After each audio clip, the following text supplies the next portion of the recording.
행복이란 무엇인가? 우리 모두는 행복해지기를 원하지만 진정한 행복이란 무엇입니까? 그것은 단순히 덧없는 감정입니까? 아니면 행복이 훨씬 더 깊고 의미 있는 것입니까? 이 장에서 우리는 삶의 다양한 측면을 살펴보고 희망, 신앙, 순종, 용서, 항복, 만족의 힘을 이해함으로써 참되고 지속적인 행복을 찾는 방법을 탐구할 것입니다. 행복의 본질을 이해하는 깊이에 참여해보세요. 참되고 지속적인 행복을 위한 잠재력, 잠금 해제 희망, 신앙, 순종, 용서, 항복 및 만족의 힘을 이해합니다. 속의 행복이란 무엇인가? 행복은 모든 사람이 인생에서 원하는 것입니다. 그것은 기쁨, 만족의 느낌으로 정의될 수 있습니다. 그러면 진정으로 행복하다는 것은 무엇을 의미합니까? 행복의 과학. 수많은 과학적 연구에 따르면 행복은 신체적, 정신적 건강과 직접적인 관련이 있는 것으로 나타났습니다. 전반적인 웰빙을 향상시키고 삶의 질을 향상시킬 수 있습니다.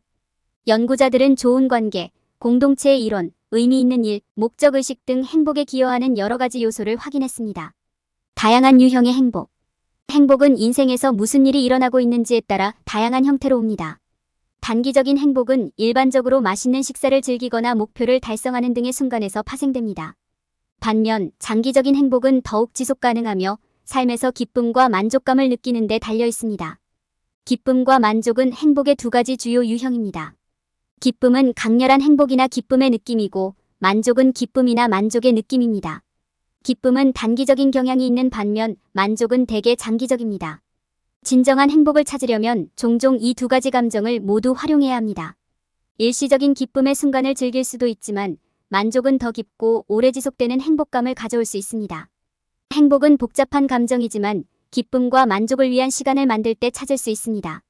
행복이 무엇인지 이해하고 행복에 영향을 미칠 수 있는 요인을 인식하고 다양한 유형의 행복을 포용함으로써 진정으로 기쁨과 만족으로 가득 찬 삶을 창조할 수 있습니다. 희망과 믿음, 행복의 열쇠. 믿음과 희망을 갖는 것은 당신의 삶에 큰 유익을 가져올 수 있습니다. 성경은 우리가 믿음과 소망을 가지고 생활의 장애물을 극복하고 참된 행복을 얻을 수 있다고 말합니다. 그렇다면 소망과 믿음은 정확히 무엇입니까? 간단히 말해서 믿음은 하나님께서 약속을 이행하실 것이며 우리 삶을 위한 최선의 계획을 가지고 계시다는 신뢰와 믿음입니다. 반면에 희망은 길이 보이지 않을 때에도 상황이 최선이 될 것이라는 기대입니다. 무슨 일이 일어나기를 바라는 것이 아니라 그것이 제때에 올 것이라고 믿는 것입니다. 성경에는 어렵고 불확실한 상황에도 불구하고 하나님을 믿었던 사람들의 예가 가득합니다. 아브라함과 사라는 사라가 아이를 가질 수 있는 연령이 지났음에도 불구하고 아이를 낳을 것이라는 하나님의 약속을 믿었습니다. 다니엘은 사자굴 앞에서도 믿음을 가졌습니다. 모세는 불리한 상황에도 불구하고 자신의 리더십 능력에 대한 믿음을 가지고 있었습니다. 이러한 각 사례는 믿음과 희망이 더 나은 미래를 위한 촉매제가 될 수 있음을 보여줍니다. 하나님을 믿는 것 외에도 자신의 소망과 믿음에 투자하는 것도 중요합니다. 하나님의 약속에만 의지하는 것만으로는 충분하지 않으며 그 약속이 실현되도록 필요한 조치를 취해야 합니다. 여기에는 성경 읽기, 기도, 명상, 신체, 운동과 같이 신앙과 희망을 북돋아주는 활동에 의도적으로 참여하는 것이 포함될 수 있습니다. 마지막으로 당신은 하나님보다 더 많은 것에 대한 믿음을 가져야 합니다. 자신, 주변 사람들, 그리고 일반적인 삶에 대한 믿음도 중요합니다. 유명한 성경 구절에 있듯이 너는 마음을 다하여 여호와를 신뢰하고 내 명철을 의지하지 말라. 잠언 35. 진정한 행복을 얻으려면 믿음과 희망을 키우는 것이 필수적입니다. 하나님과 자신 그리고 다른 사람들을 믿고 믿음과 희망을 행동으로 옮기기 위해 필요한 조치를 취함으로써 당신은 더 행복하고 충만한 삶을 위한 잠재력을 열 수 있습니다. 순종과 기쁨. 하나님의 명령을 따름으로써 행복을 찾음. 순종은 다른 사람의 명령을 따르는 것입니다. 성경은 우리가 따라야 할 하나님의 명령을 제시하고 있으며 우리가 그분께 순종한다면 우리는 기쁨을 찾을 것입니다. 하나님의 뜻에 순종하는 것에는 단순히 규칙과 규정을 순종하는 것 이상이 포함됩니다. 그것은 그분이 우리의 최선의 이익을 마음에 두고 계시고 우리 삶을 위한 목적을 갖고 계시며 그분의 길이 가장 좋은 길이라는 것을 신뢰하는 것을 의미합니다. 우리가 하나님의 명령에 순종할 때 우리는 평안과 만족과 기쁨을 찾을 수 있습니다. 우리가 성경에 순종할 때 우리는 우리를 참된 행복으로 인도하는 길을 따르는 것입니다. 하나님의 말씀에 순종한다는 것은 우리가 항상 고통과 괴로움에서 자유로울 것이라는 뜻은 아니지만 우리가 어떤 일을 겪고 있더라도 그분의 임재로 인해 위로와 힘을 얻게 된다는 뜻입니다. 용서는 우리 삶에 기쁨을 가져오는 한 가지 방법입니다. 용서는 분노와 분노를 버리고 이해와 연민, 자비로 바꾸는 것입니다. 연습과 헌신이 필요하지만 다른 사람을 용서할 수 있으면 치유하고 더 나은 관계를 구축하는 데 도움이 됩니다. 감사는 기쁨을 찾는 또 다른 열쇠입니다. 감사하는 태도를 갖고 삶의 좋은 것들에 대해 감사하는 것은 우리가 받은 축복에 감사하는 데 도움이 될 수 있습니다. 감사는 우리가 어려움을 지나쳐 일상생활에서 기쁨을 찾을 수 있도록 도와줍니다. 하나님께 순종하려면 우리가 그분의 말씀을 주의 깊게 듣고 순종해야 합니다. 우리는 좋은 선택이든 나쁜 선택이든 우리 선택의 결과를 받아들여야 합니다. 우리가 하나님의 뜻에 순종할 때 우리는 단순한 것에서 기쁨을 찾고 새로운 기회를 열 수 있습니다. 하느님의 지시를 따르려면 자제를 행사해야 합니다. 자제력을 나타내면 규율을 유지하고 목표에 집중하는 데 도움이 됩니다. 순종하고 자제하는 것은 우리가 하나님과 주변 사람들과 더 강한 관계를 맺는 데 도움이 될 것입니다.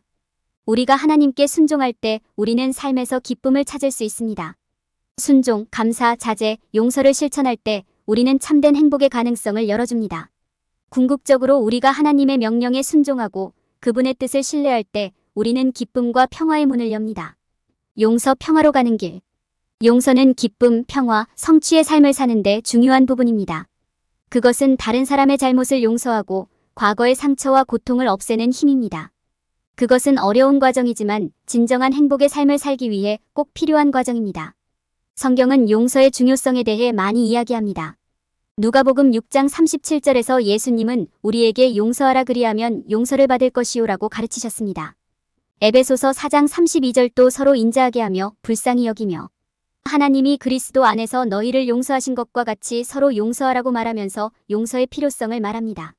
이 지혜의 말씀은 진정한 기쁨을 찾으려면 은혜를 베풀고 용서를 베풀어야 함을 상기시켜줍니다. 용서는 단지 우리를 상처로부터 자유롭게 해주는 것 이상입니다. 그것은 우리의 관계에 긍정적인 영향을 미칠 수 있습니다. 용서할 때 우리는 더 이상 과거의 고통에 매달리지 않습니다. 우리는 다른 사람들로부터 사랑과 이해를 받기 위해 마음을 열 수 있습니다. 이를 통해 우리의 관계가 향상되고 주변 사람들과 의미 있는 관계를 맺을 수 있습니다. 자기 용서도 그 과정에서 중요한 부분입니다. 모든 사람은 실수를 하며 두 번째 기회를 얻을 자격이 있다는 것을 기억하는 것이 중요합니다. 과거의 잘못을 용서하는 것은 실수로 인한 죄책감과 수치심에서 벗어나는 방법입니다. 깨끗한 마음과 정신으로 앞으로 나아갈 수 있게 해줍니다. 마지막으로 용서는 우리가 희망을 갖고 미래를 맞이하는 데 도움이 될 수 있습니다. 이는 과거를 청산하고 새로운 시작을 받아들이는 방법일 수 있습니다. 우리는 하나님께서 우리를 용서하셨고 우리의 죄가 씻겨졌다는 것을 알기 때문에 앞으로 일어날 일에 대해 낙관할 수 있습니다. 용서는 평화와 기쁨으로 가는 길에서 필수적인 부분입니다. 우리는 다른 사람과 우리 자신을 용서하는 과정을 통해 우리를 돕기 위해 성경을 사용할 수 있습니다. 하나님의 도움으로 우리는 은혜와 자비를 베풀 수 있습니다. 그리고 그 대가로 우리는 자유롭고 희망을 가지고 살아가는 기쁨을 경험할 수 있습니다. 하나님의 뜻에 항복함. 하나님의 뜻에 순종하는 것은 참된 행복을 찾는 데 중요한 부분입니다. 항복한다는 것은 우리 자신의 욕망과 관심을 버리고 하나님께서 우리에게 원하시는 것을 받아들이는 것을 의미합니다. 인내, 신뢰, 믿음이 필요하며 이는 어려울 수 있습니다. 그러나 하나님의 뜻에 굴복함으로써 얻게 되는 보상은 엄청납니다. 우리가 하나님의 뜻에 굴복할 때 우리는 마음의 평화를 얻고 우리 삶의 목적에 대해 더 깊은 이해를 얻게 됩니다. 우리는 우리 자신의 필요와 필요를 넘어 하나님께서 우리에게 원하시는 것이 무엇인지 볼 수 있습니다. 우리는 삶에서 기쁨을 찾고 하나님과 의미 있는 관계를 발전시킬 수 있습니다. 하느님의 뜻에 순종하는 것은 우리가 자신의 삶을 통제하는 데도 도움이 됩니다. 우리가 우리 자신의 욕망을 버리고 하나님께서 우리를 위해 계획하신 것을 받아들일 때 우리는 더 큰 자유를 경험할 수 있습니다. 우리는 더 이상 우리 자신의 욕망이나 세상의 요구에 얽매이지 않습니다. 대신 우리는 우리 삶을 위해 하나님의 길을 따를 수 있습니다. 우리가 하나님의 뜻에 굴복할 때 우리는 힘과 용기를 얻습니다. 우리는 사회의 압력과 세상의 유혹에 흔들리지 않을 수 있습니다. 우리는 더 큰 평정심과 내면의 평화를 얻습니다. 우리는 성경을 묵상하고 하나님의 인도와 사랑을 구함으로써 하나님의 뜻에 굴복할 수 있습니다. 기도는 하나님의 뜻에 항복하는 효과적인 방법입니다. 우리는 지혜와 이해력을 구하고 하나님께 길을 보여달라고 기도할 수 있습니다.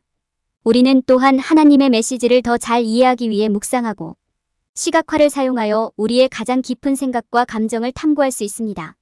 하나님의 뜻에 항복하는 것은 어려울 수 있지만 실천과 헌신을 통해 우리는 참되고 지속적인 기쁨을 찾을 수 있습니다. 우리가 하느님의 뜻에 따르겠다고 결심할 때 우리는 자유와 마음의 평화를 찾을 수 있습니다. 우리는 하나님께 더 가까워지고 삶의 의미와 목적을 찾을 수 있습니다. 시간을 내어 깊이 생각하고 기도하고 묵상하는 것은 우리가 힘을 찾고 우리가 가질 수 있는 모든 의심이나 두려움을 극복하는 데 도움이 될 것입니다. 우리가 하나님의 뜻에 굴복할 때 우리는 참된 행복의 기쁨을 발견하게 됩니다. 만족 감사에 대한 이해. 만족이란 만족감과 마음의 평화를 의미합니다. 그것은 내면에서 나오는 수용과 평화의 태도입니다. 우리 자신과 삶, 주변 세상에 만족할 때 우리는 진정으로 행복해질 수 있습니다. 만족은 기쁨과 다릅니다. 기쁨은 우리 외부에서 오는 행복감인 반면 만족은 우리 내부에서 오는 만족감입니다. 만족은 자신을 받아들이고 자신이 완전하다는 것을 이해하는 반면 기쁨은 외부 상황에 대한 반응입니다. 만족은 균형감과 행복감을 가져옵니다. 그것은 당신이 이미 충분히 가지고 있고 행복하기 위해 다른 것이 필요하지 않다는 것을 아는 것입니다. 이는 스트레스 감소, 마음의 평화 증진, 삶에 대한 차분한 전망으로 이어질 수 있습니다. 성서에는 만족에 관한 사례가 가득합니다. 예를 들어 바울은 어떤 환경에든지 만족하는 법을 배웠습니다라고 말했습니다. 빌립보 411 예수께서는 제자들에게 먼저 하느님의 왕국과 그분의 의를 구하십시오. 그러면 이 모든 것을 여러분에게 더해 주실 것입니다. 라고 가르치셨습니다. 마태복음 633. 우리는 삶에 만족하는 법을 배울 수 있지만 노력이 필요합니다. 우리는 감사하는 마음을 실천하고 우리가 받은 축복을 염두에 두고 작은 것에 감사하는 시간을 가져야 합니다. 우리는 또한 우리의 상황을 받아들이고 하나님께서 모든 일을 최선을 다해 이루실 것이라는 믿음을 가질 수 있습니다. 마지막으로 만족이 안주를 의미하지 않는다는 점을 이해하는 것이 중요합니다. 우리는 현재의 상황에 만족하지 말고 항상 더 나은 사람이 되고 더 많은 일을 하기 위해 노력해야 합니다.